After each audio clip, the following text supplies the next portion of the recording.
Well, good afternoon, everybody. Hello, I'm Catherine Homewood. I'm chairing this final session. And I'd like to tell you this session is not only being recorded, as were the previous sessions, but we're also being joined by an online community. And hopefully, as we go through the session, we'll be getting questions from them, which amazingly flip up on this little piece of equipment that I have here. So welcome to the online community who are now with us. And this afternoon, we've had a very exciting and busy day with a lot of ideas being put on the table, some positive ones and some sobering ones. And I think that for this session, we're just asking key speakers to wrap up with a few of the major themes that they feel they want to pull out of the proceedings today. And I'd like to start with Jeremy, who I think needs no introduction because you've already heard from him today. Jeremy, please. I think you've heard more than enough from me today. I'm not going to sum up. I'm just going to say one or two things that have occurred to me in the course of the very interesting day. And well done, Jeremy. It seems to me that a lot of what we've talked about could usefully be brought together in the form of a few future models of pastoral livelihood systems, given likely events in the environment that surrounds them. Let me suggest, to give you an example of what I'm thinking about. If we take the Sahel, a lot of the key drivers of change we've talked about. There's population growth, there's growing urbanization, there's a whole lot of things going on. We can look at that in various ways, but perhaps the most, as far as I'm concerned, the most interesting way to look at that is through the economics of it, from a pastoral point of view. Urbanization is proceeding very fast. Pastoralists are going to towns. One consequence of rapid urbanization is even rapider growth in demand for meat and milk that we know. So potentially for Sahelian pastoralists, there are good possibilities. Now, some of that it's liable it's vulnerable to a whole lot of things. It's vulnerable to features of the macroeconomic environment. Australian meat producers may start delivering frozen lamb to Sahelian towns. It's happened before, it could happen again.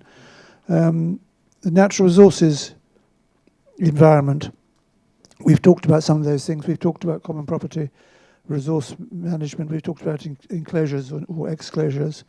We've talked about competing demand for land from irrigation schemes. But there's a governance environment, a question of local governance. We've talked a bit about that, about decentralization and so on. And there's a communications environment. We've just mentioned briefly about telecommunications and the role of the web on it and the role of mobile phones.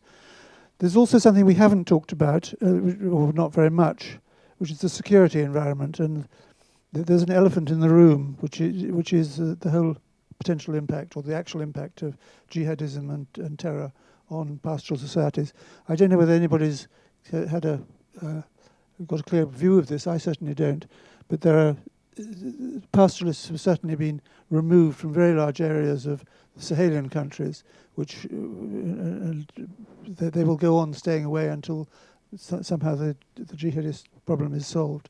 Now, I would have thought that taking those sorts of likely environmental actions, we could put together a series of models of pastoral livelihood systems, which would then help very much in planning, and we could fit in the various things we've talked about into that sort of a framework. Because what we need is, I think, just to stop or to slow down the way we talk about pastoralism in a very general way, and reduce it to rather specific environments with specific economic and political situations. Because pastoralists they're highly varied, and we need to take that into account. And we need to take into account also the whole range of forces that are acting on pastoralism at the moment. I think the discussion we've had today shows rather admirably what a broad variety of forces people are interested in and know about, And I think we need to try and capture those, and that would be, as far as I'm concerned, a useful way forward. Jeremy, thanks very much. Now I'd like to ask Yusuf Diri, whom I'd like to introduce. Maybe others of you in the room have also suffered at Yusuf's hands having to do pile sorting of his queue sorting cards. But Yusuf is based at Sprue in Sussex and is a teaching fellow and lecturer there, and also works with IDS. And here you go. Thank you.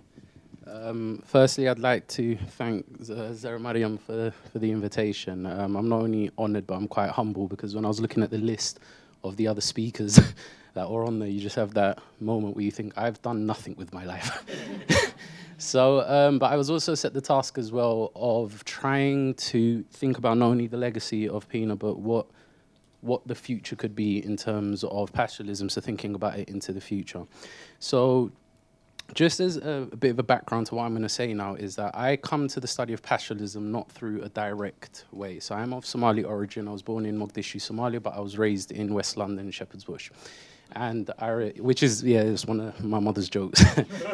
But I remember when it came time to do the PhD and I said, I want to study pastoralism, the first thing that my mom said to me, she looked at me, she's like, why pastoralism? You know more about fish and chips than you do camel milk. And that was the first lesson that I ever got in terms of being very much like understanding the location from which you speak.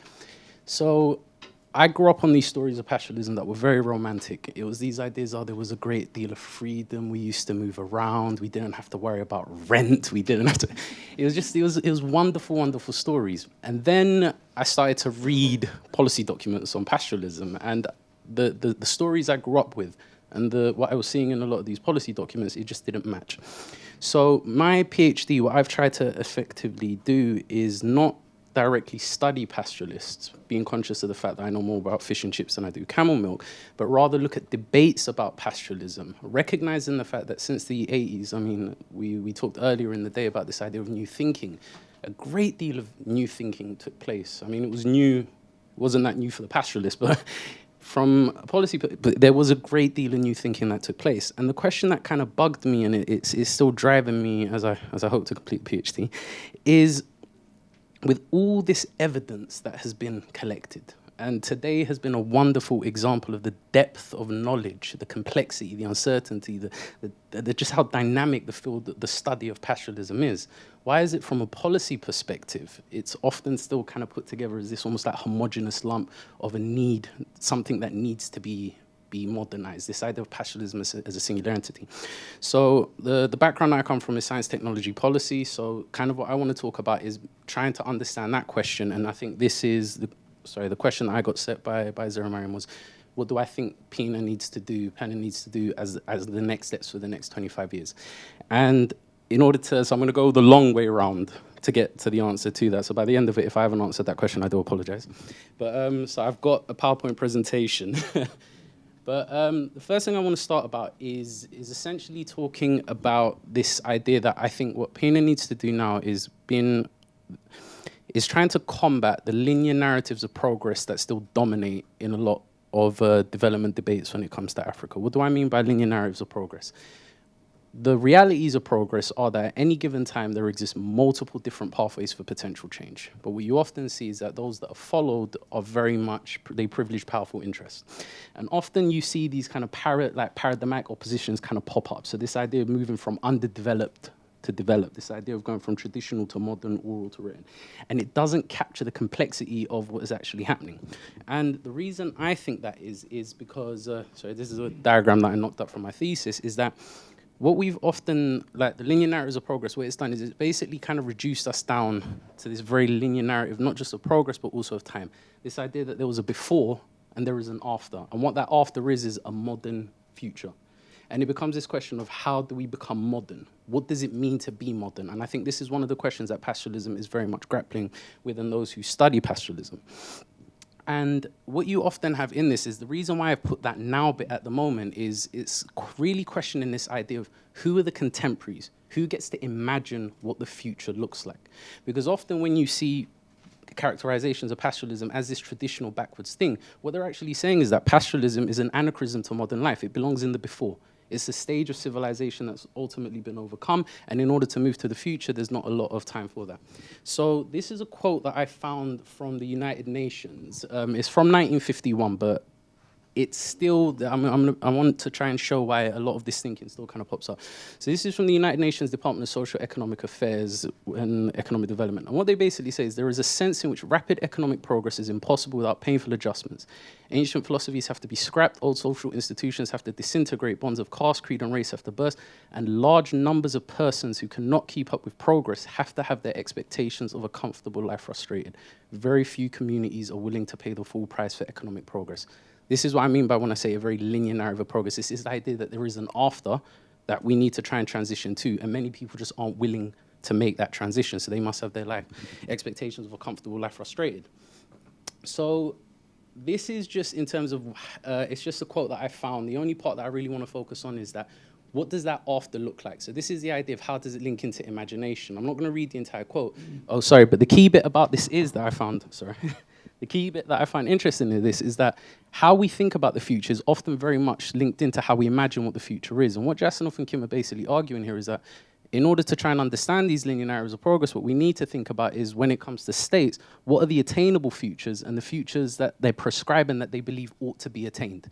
So that is kind of what is projected in terms of the after, and then it's a case of this is the point that we're going to get to, so progress then becomes almost like a teleological process. And in the case of pastoralism, it's quite interesting. So these are two quotes from Mela Zenawi and Raila Odinga, both former presidents.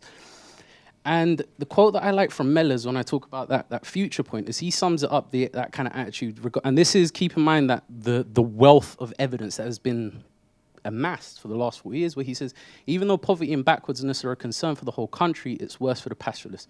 There are also some people who are the best friends of backwardness and poverty, but claim to be concerned about environmental conservation. They just want to keep the pastoralists as a tourist attraction and make sure no development happens in pastoral areas. We want our people to have a modern life, and we won't allow our people to be a case study for ancient living for scientists and researchers. It goes back to that idea of that very linear passage of time. It belongs in the past. What we're trying to do for pastoralism is we're not undermining it, we're not even trying to destroy it, but the violence that is being unleashed on pastoralism is done in good faith. It's to become modern. It's that idea of they represent the people that must have their expectations of a comfortable life frustrated.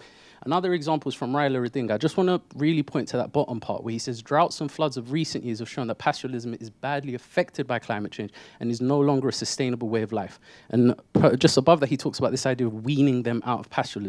So this isn't about undermining pastoralism because you dislike pastoralism, but it's this, what are you willing to, you're trying to achieve this modern state. You're trying to move into the future, and it becomes a case of, if pastoralism is an anachronism into that life, the violence that is unleashed, as I said, it's done in good consciousness. The final point that I then want to point to is this idea of trusteeship, because what you really see here is this idea that those communities, they become objects of development, essentially. This idea that we must kind of transition. They can't imagine what the future looks like. We must imagine for them, and we must bring them into that. I'm just conscious of time, so I'm going to quickly skip over this, but I'm willing to come back to that. But so the question now becomes, if we can see that the task for PINA is how do we counteract these linear narratives of progress, and when, as I said, it's done in this way of we can imagine the future, they necessarily can't, and this is the necessary steps that must be taken in order to do progress. How do we pluralize progress? How do we try and open up this debate about what the future could look like in order to be able to include pastoralism in it and move away from these false dichotomies that say it's traditional modern? And this is an interesting quote that I found, because going back to that point about imagination, Stuart Hall said this in regards to Thatcherism. So I don't mean to point to anybody's politics or anything like that, but there's an interesting point that he makes here. He talks about Thatcherism. And he says, people don't vote for Thatcherism, in my view, because they believe the small print. People in their right minds do not think that, so he wrote this back in the 80s, that Britain is now a wonderfully booming, successful economy. But Thatcherism as an ideology addresses the fears, the anxieties, the lost identities of a people. It invites us to think about politics in images. It is addressed to our collective fantasies, to Britain as an imagined community, to the social imaginary. Ms. Thatcher's totally dominated that idiom, while the left forlornly tries to drag the conversation around to our policies. So the task that I'm wondering now is, those who believe themselves modern and want to become modern, they've presented these images to us of what it is to be modern. It's large-scale irrigated agriculture, it's urbanization, it's a lot of these sorts of things. And are we maybe going down the wrong path of trying to drag the conversation around to our policies or our evidence that we've collected, when the people that we're trying to counteract here, They're dreaming. They're dreaming of a modern future. So it's not just about collecting the evidence that shows the economic rationality of pastoralism, but it's also about trying to counteract those who believe they are modern and that they know what the future should look like. Because ultimately, I think for the next 25 years, one of the things that we really need to be thinking about is when you've got these grand narratives such as Africa rising, and when you look at what it means for Africa to be rising, it's very much Africa is going down a certain path. How can we try to disrupt that sort of linear narrative so we can try and get pastoralism onto the agenda in order to say, well, this can be modern, and you're not the only people who have a monopoly on being able to imagine what the future looks like. So that was a bit rambly, but that's what I basically think the next 25 years really should be. Keep gathering the evidence, but try to build alliances with other people who are also suffering from these linear narratives of progress so that we can try to come up with a different idea of what the future potentially could look like. And a really good example of that, I think, might just technically be the climate change debate, for example. Because I think right now, climate change, whilst we talk about how we're suffering from it and all of these sorts of things, it also, when you look at people that are coming at the debate from a renewable energy perspective, what they're articulating is a vision, a dream of maybe we shouldn't try to control the environment, maybe we should try and care for the environment. Maybe we should try to adapt to the environment. I think the pastoralists are doing a very good job of this. Those are allies that maybe we can reach out to. Not saying that we should or we shouldn't, but let's move out of pastoralism in order to be able to really build solidarity for pastoralism. So thank you.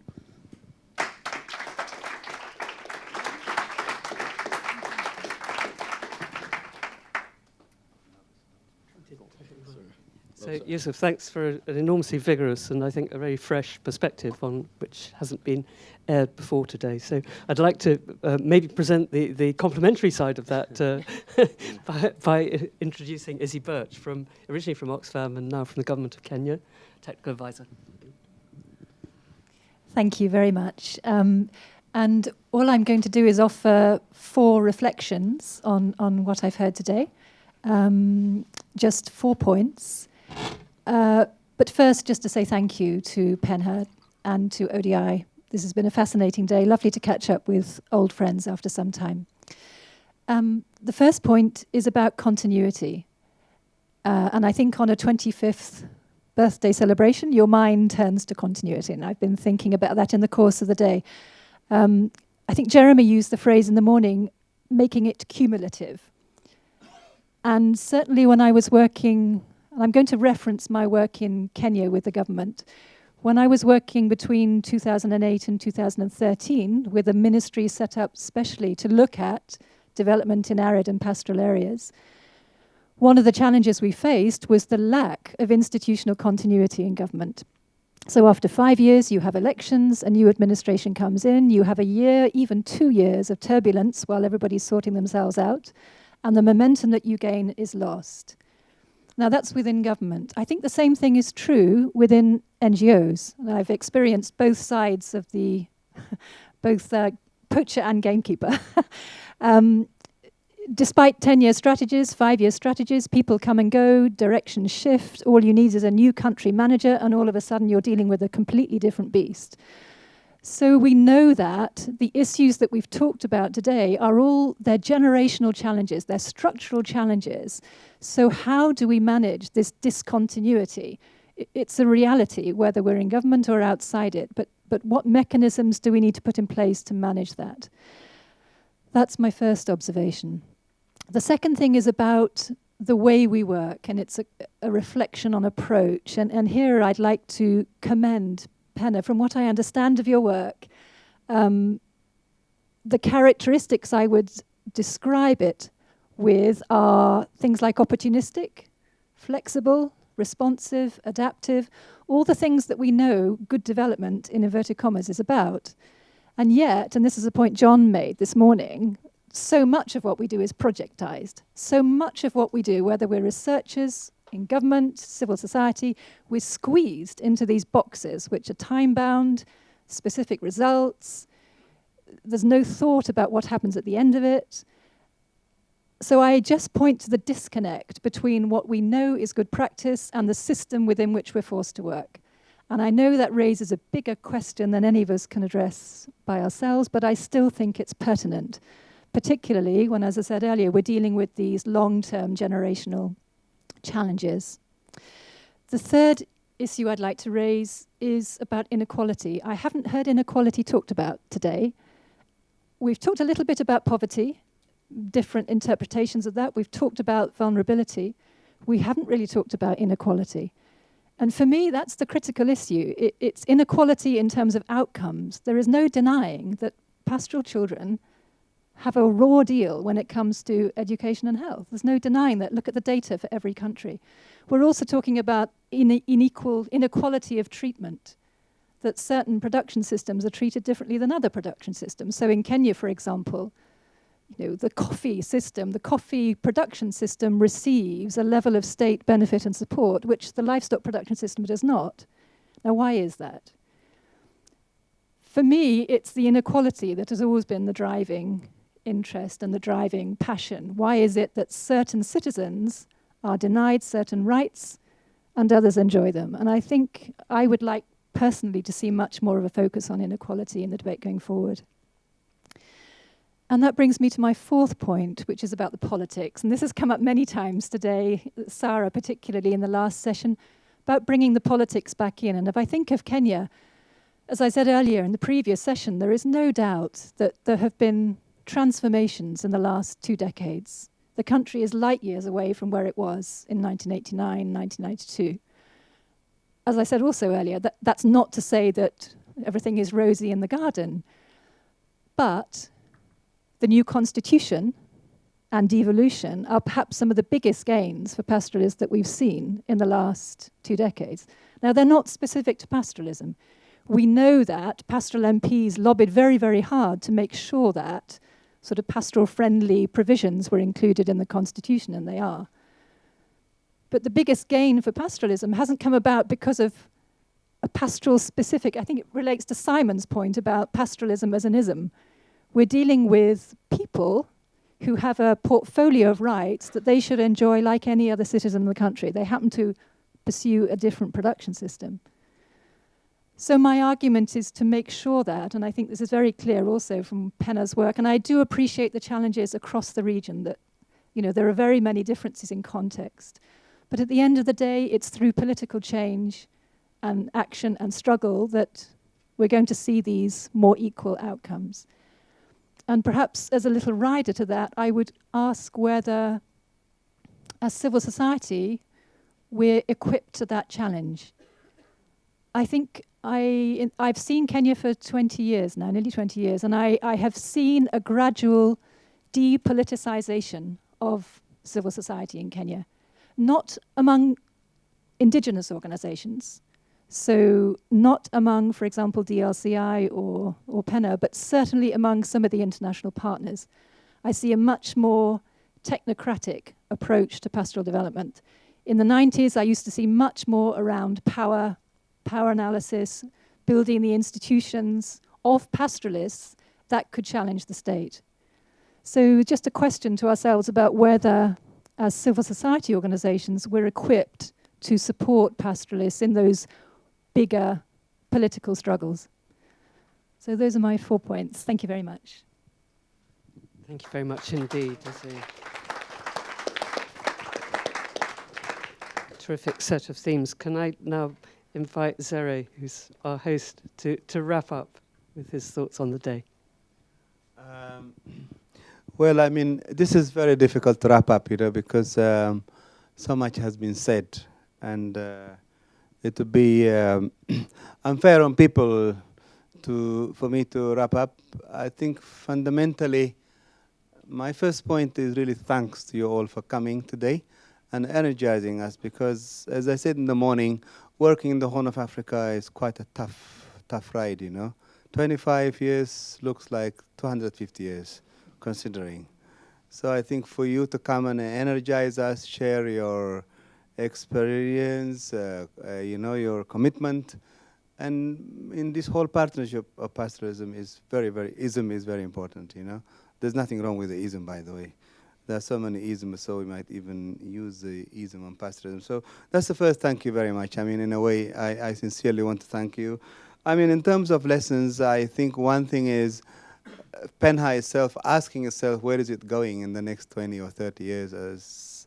And I think we've given a lot of thought on that as an organization. I think we're going to reflect with my colleagues, with our trustees, and really shape up some of our own thinking. As it happens, our strategic document is still on the back burner. So this would be great to really, for us to sharpen our direction, and the inputs from you have been great help. The other one is for us also a legacy. PEN has an organization. Perhaps I'm very delighted to see this young generation from the Horn, the last speaker and others. I think this is a kind of generation which could move PENHA forward, because I think we, as I said earlier in the morning, we belong to a Vinceremos generation. We're going to win. Everything is going to be fine. In the 70s and 80s, we are a completely different generation. Of course, some of those ambitions have not materialized. So I think it's good to think differently. What kind of PENHA we're going to shape up, I think, might depend on the generation, both from the region and elsewhere. Because, by the way, we don't have ethnic boundaries in pastoralism. We accommodate, thinking from other countries, from the global south and north. So I think that's one thing. And I think the other point is, of course, it's the reaffirmation of our relevance as an organization. It's very encouraging to know that, You all think that PENHA is still relevant, and I think that's very important. My other point is regarding partners. I was really pleading that we need to think very seriously about government structures, academic institutions in our countries, because in the long run, I think if influencing them would be a much more effective way of, dealing with pastoralism. I am a bit pessimistic about NGOs like ourselves, having impact, just because the working environment is tight, and it's going to get tighter as the governments become harder, more difficult to deal with. I think the environment for NGOs, I see it certainly in our countries. Maybe Kenya, Uganda, perhaps, maybe slightly more of an exception. But the other countries, we have a real challenge. I think we have to be realistic about that, and whatever strategies we develop should reflect that. The other, of course, very important thing is in terms of partnership with you guys, the institutions here, we'll be very happy to work with you in some of the thematic areas, so we can build a kind of partnership, And I really would welcome any initiatives as we follow up the recommendations of these discussions. I think it would be great to have solidarity with a selected number of partners, individuals as well, because I have to be honest with you, we are also looking for supporters for PENHA, trustees, join up the board, volunteers, and researchers. So that's also another avenue for those who would like to be involved in PENHA. And I think the other thing is really at the ideological level. I think I had a bit of a criticism earlier from one colleague in Cesar Marian, this has been a lot of talking, why couldn't just concentrate on some project experience? And I was saying, look, for us, as part of this celebration, it's very important to discuss things at an abstract level while we celebrate our day. And I thought I was telling him or her that I'm very satisfied with what has happened today, because this was not about particular project experience, it was more of a wider debate about wider issues. So perhaps I would like to express my happiness on that. Other than that, I think, we will compile some of this stuff in the way of proceedings, and of course, it's recorded. Of course, please feel free to communicate, give us your feedback, what you thought of the whole day. And I can't think of anything else other than making some more announcements, really. There are more announcements in a minute. Before Zara gives us the announcements, I think there's so much expertise and enthusiasm in this room that we'd really like to throw the floor open to questions from people here. And also, because we've been joined by the online community, I'm hoping, partly just because I'd be fascinated by the IT, I'm hoping that the online community is going to put some questions to the panel as well. So just to say, I mean, we've had some tremendously exciting ideas in this last set of presentations or of thoughts. We've had Jeremy throwing out the urbanization, the population, the opportunities that population growth and urbanization present for pastoralism, but also the issues around religious fundamentalism that haven't really been touched on earlier in the day. We've had Yusuf really challenging, I think, to work more on the political imaginary, to challenge the sorts of policies that are driving official action. And we've had Izzy really challenging us to think more about how to support pastoralist groups through the political maze that they face, but also stressing the significance of continuity that Penn has shown, and the asking really for more of a focus on inequalities. So I wonder if in those issues, or indeed in other issues that people have been brewing as the day has built up, I'd like to invite questions from the floor and from the online community.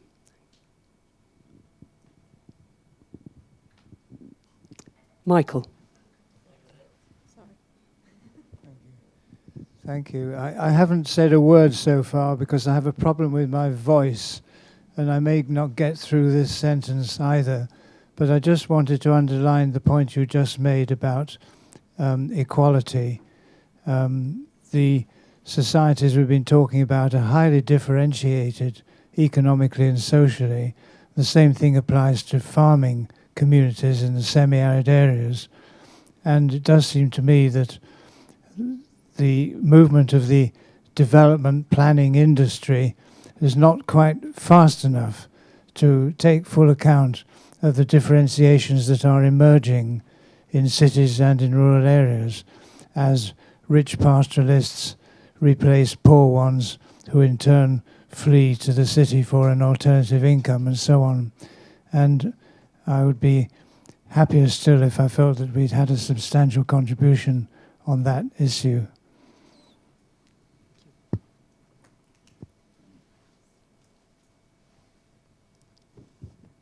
Thank you. My name is Adiad, a student at Oxford Brookes, but I'm from Kenya. I had the privilege of working with the civil society in Kenya for the last 17 years. Maybe I'll pose a question to Jeremy and Izzy, who have good experience, my mentors, on Kenya. The issue of inequalities and the threat from the local elites and devolution in Kenya. I did my dissertation just last week. I presented, and I was working on Garissa case. The reality is there are so many structures, the formal and the informal structures. And the realities of inequalities being perpetuated by the local county structures, which I feel is even a bigger emerging threat than what the national government was giving us earlier. So the challenge from the local elites and professionals and a number of structures. If I give an example of Garissa, you go to a village, the national government has come up with almost 10 structures. The county government has come up with its own structures. Then we have the traditional institutions in the same place, all of them going to the same old man. So that challenge, I don't know if has been realized.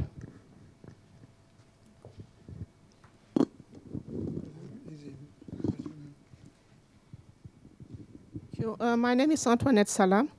Thank you for the speakers and all the discussion. My question is about what key lessons can countries in the Sahel, in West Africa, learn from the Horn of Africa?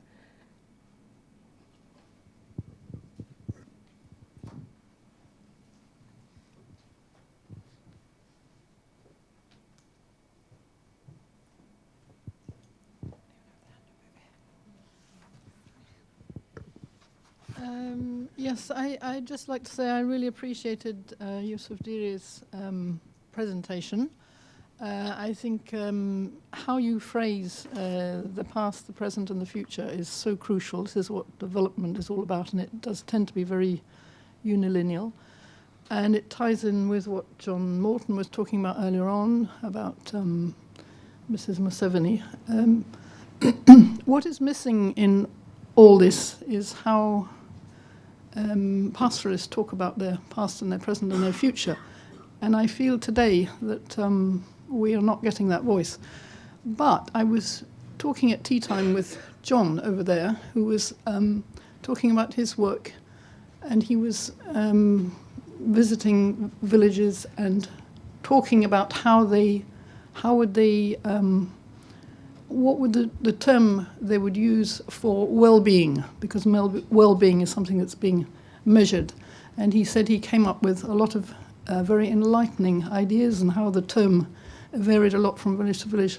So I think perhaps John can say a bit more about it, but I feel a bit that we're losing track of how pastoralists themselves agreed. There will be lots of different opinions, and it's a very unequal society, like all societies. But I would like to hear more of that, but I did like your presentation very much.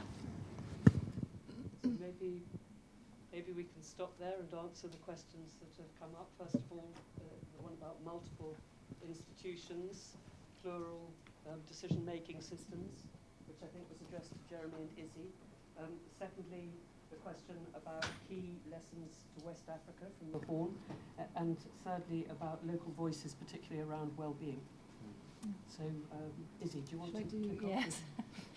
Yes. Thanks, Diad. Although you're far more of an expert on this than I am, but maybe I will just suggest that the problems we're seeing are to do with the way that devolution is being applied, rather than. So I still think devolution has inherent benefits. For example, last year in Wajir, Mandera, we saw the county governments kept all the boreholes running. Now, I think that's a first. In almost every drought, boreholes have broken. But they had rapid response teams. And it's because, they can be called up by somebody down the road to say, why is the borehole broken? So that immediacy, I think we are seeing an effect. But I agree with you completely. I think these structural problems are very much about the way in which devolution has been applied and the continuing tensions pulling between power bases in the counties and at the national level. Would anybody like to take up the question about lessons to West Africa from the Horn? Jeremy? Well, I think it's a good point, but I would go further and say that it seems to me that it would be worthwhile looking at an even larger exchange of lessons. There are pastoral societies around the entire world. They do some things the same and some things differently, and I think that's a knowledge base that we should be looking at. I mean, I'm thinking particularly of Mongolia and Iran, both two countries where I've worked, where there are extremely interesting experiments, long-standing experiments on different aspects of pastoral development. I mean, Iran has now, for 3 generations for nearly 100 years, I think, has had a mobile school program which works extremely well. Has a mobile health system which works extremely well. The mobile school system, I know people who started up schooling in black tents in the Zagros Mountains, who finished up, well, one particular person finished up doing a PhD in mathematical economics in Cambridge. Now, that's a good education system that generates that sort of outcome. So I would be in favour not just of looking for lessons from the Sahel to the Horn and in reverse, but looking at a much wider range of experience. Could I just mention in this respect, is Severio still with us? Severio has recently done an evaluation of all of IFAD and all of FAO's pastoral projects, which includes quite a lot of lessons of this sort. So it's published by IFAD, and I strongly recommend it to people because it contains already a number of lessons that can be drawn from this very rich project experience of IFAD and FAO. Thank you. And maybe for the well-being question, we could ask John too.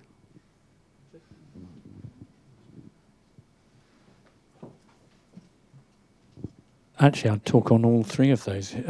Talking about counties in Kenya, I would perhaps contrast them with districts in Tanzania, not very far away, where there is also kind of power problems, and the power problems are vested and stuck in a way in which in the counties they're not. That has been shaken up quite a lot. I think that's powerful.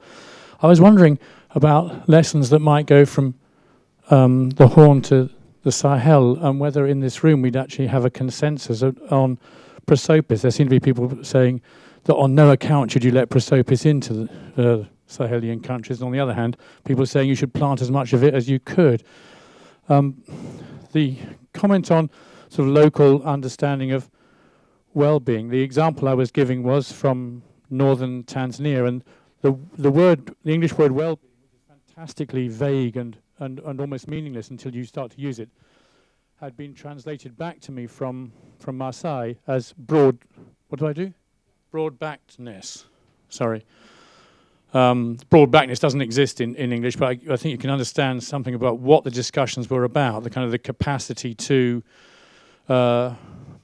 shoulder difficulties. But of course, it was actually quite a subtle term, including things like whether people would come to you for advice, as well as your capacity to solve your own problems and solve other people's problems. The point of the story being to let it come out from the discussions that you're having as to what it actually might mean.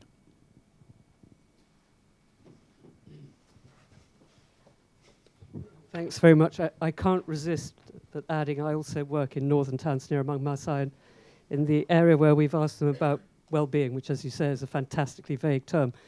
The expression that's come back to me is Ngishu ya kawaida, which is interesting because Ngishu is a Ma word, which means cattle, and ya kawaida means as regular, so it's cattle as usual. But I realise that's quite a narrow definition from a still very pastoralist group. There you go.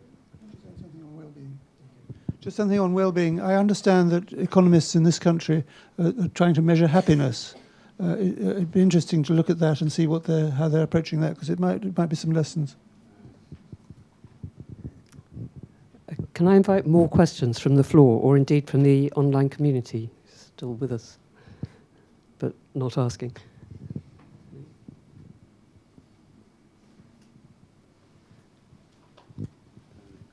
Yeah, Yusuf. I just wanted to make a quick point. I think I forgot to say my nervousness, so I'm trying to get through what I wanted to say was, so it goes to the point about what about the local voices, and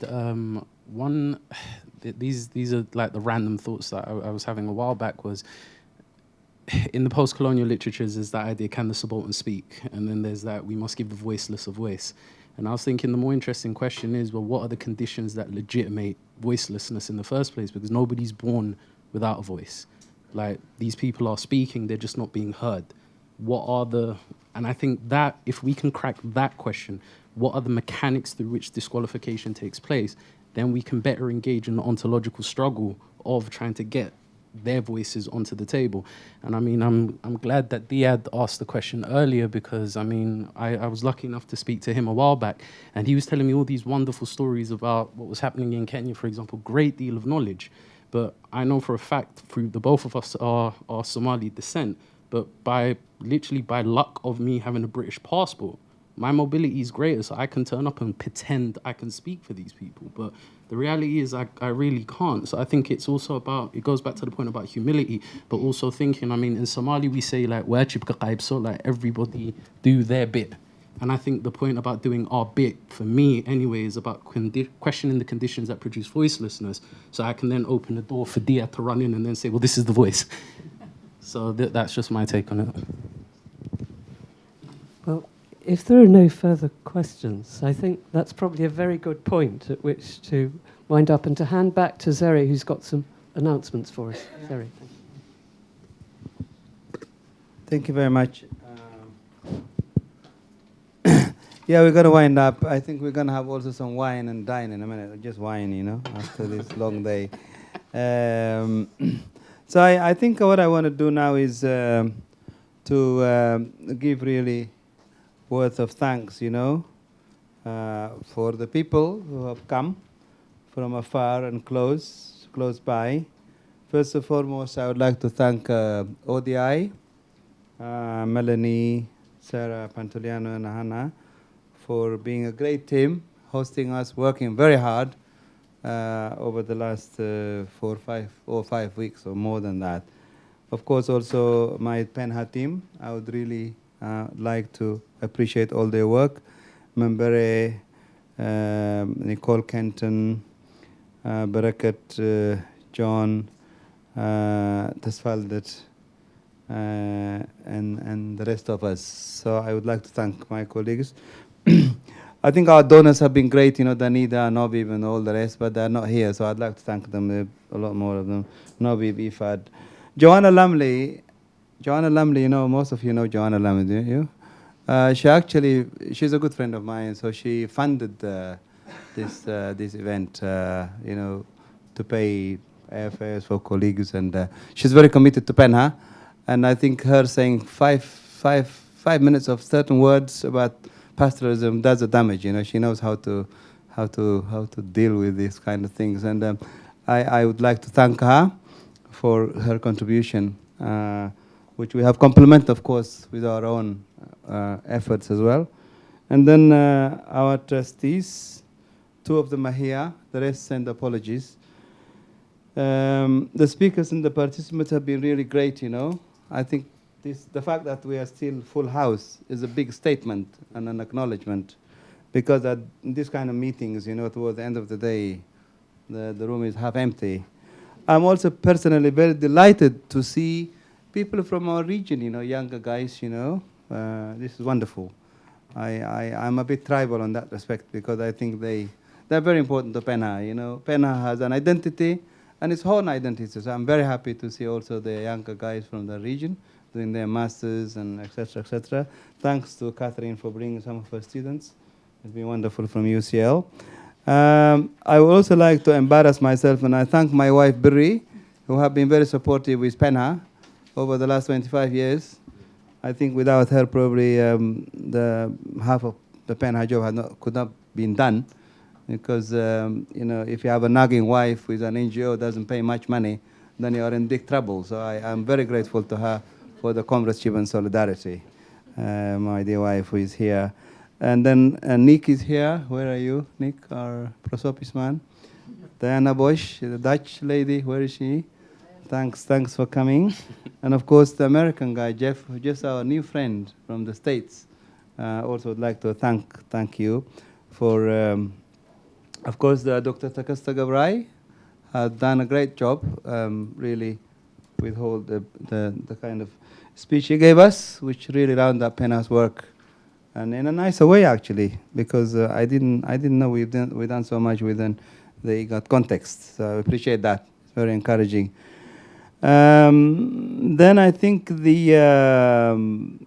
our colleagues from Somaliland, Amsal and John, are here. So if you want to contact them and talk about that particular part of the region, you're welcome. You can contact them, get their emails. The other thing is, I want really to thank all the Penha family in the region and the pastoralists, of course, who are inspiring us, to keep going all the time against all the odds. They are not here. As I said, the Afar guy told me last week that, London is very far away, Addis is far, but why can't you have it here in Afar land? Why can't you have your meeting in Afar land? That hurts, because there's a lot of truth in it. If we are that committed, we should be having those meetings under the tree, talking to them directly rather than being their ambassadors. We self-appoint ourselves to be their ambassadors, which is fair enough. Huh? So I think the other point is just about the Penha social and human capital. This organization is really based on, and I wish someone could actually evaluate Penha's, human capital as an organization. It would be a massive study. I think I recommend it if someone can actually study us. How did we keep this organization going against so many odds? Central to it is actually the human capital, very, very important. And I think if anyone is interested to do a study on that, we'll welcome them to do it. And I'm grateful also for everybody. I'm sorry if I've forgotten anybody. Have I forgotten? Oh, yes. Comrade Case Maxey, this guy here. How can I forget the case? Forgive me, apologies. I think I just talked about the social capital, human capital. Case Maxey was my director when I was at the Africa Educational Trust. Can you believe it, this man? Can you stand up, Case Maxey? Can you just stand up? Case Maxey is another... I was a young man. I had an afro, and I came to him as a student. So I was a refugee then, and he gave me a scholarship to study at the Royal Agricultural College, and then I continued with my own resource at Reading University. So this man is very special to me. Of course, his wife, Sheila, she's there, very committed to Penha. We have now adopted them as Africans, so basically they are part of us in so many ways. So I would like to thank them especially. One last joke is I had a Danish friend of ours who saw Penha going through a lot of financial difficulties, almost collapsing at certain points, And we had a meeting in Addis about 5 years ago, and he said to me, Zaramariam, by the way, you know what? Penha is an organization which refused to die. It's very nice to refuse to die because he saw a lot of the challenges we're facing, losing our office. So I think it's good to refuse to die, I think we've had 2-3 lives already as an organization, and I hope the next life will keep us going for quite a long time. So on that note, 2 practical things. We're going to have a group photo outside, if you don't mind. And then, of course, there's going to be whining and dining. In a few minutes, no dining, just whining. Out there. So thank you so much, carissima. Where is Sara Pantaleano? Molto piacere. Grazie mille. Thank you very much. Oh, this one here. Oh my God. Thanks a lot. We have a 1-week, 10-day exhibition at the Calumet Houston. We are inviting all of you. Actually, we got this leaflet. So come. The opening is on Monday evening, very close to Houston Station. This is just another way of promoting pastoralism in the UK, for the ordinary people, embassies, community leaders, etc., etc. The kind of different group to us, So we have about 10-day exhibition on the pastoralist livelihood, and would warmly like to invite you. Come along, and thank you very much. Let's have a group photo, and then we call it a day. Thanks a lot. Thank you.